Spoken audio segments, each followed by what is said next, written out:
So kind of now, I've been telling all these stories about the bees in the soil and also the water, and now the interconnectedness, but then also I'm a social sculptor and I tell these stories because I believe we can make a difference. It's the small acts, the power of the small acts.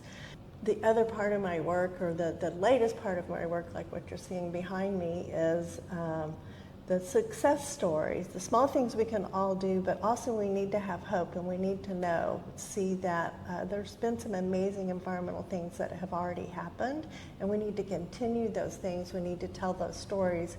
And we're not in a time where we're getting good information. We're not in the storytelling time where I'm passing down from one generation to the next these stories about the natural landscape that other civilizations have done. Now we're getting our stories from the news and the press, and they're not really happy stories.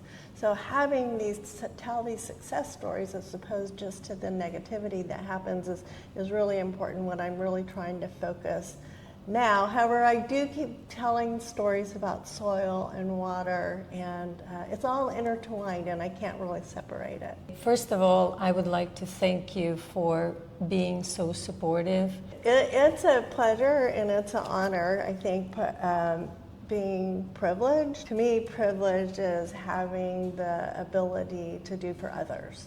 And it is incredibly healing to learn about nature and spread these ideas and words. I love speaking to young kids because they so often are just so depressed about the environment that they're paralyzed and they don't make efforts. And I tell them, well, I'm jealous of you because you're really lucky. You're in a generation, my generation, we didn't have the microscopes to see what was living in the soil to really understand it. They thought that the healthy soil was deep, but really you build soil from the top down with animal waste and decomposing organic matter.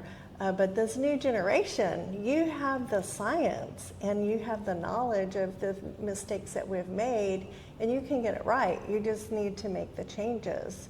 I often read that the intelligence of the future is not like the smartest guy in the room or the most knowledgeable of everything in the world, but people who will get the right information and make changes the fastest. That is the intelligence of the future, and I really believe that.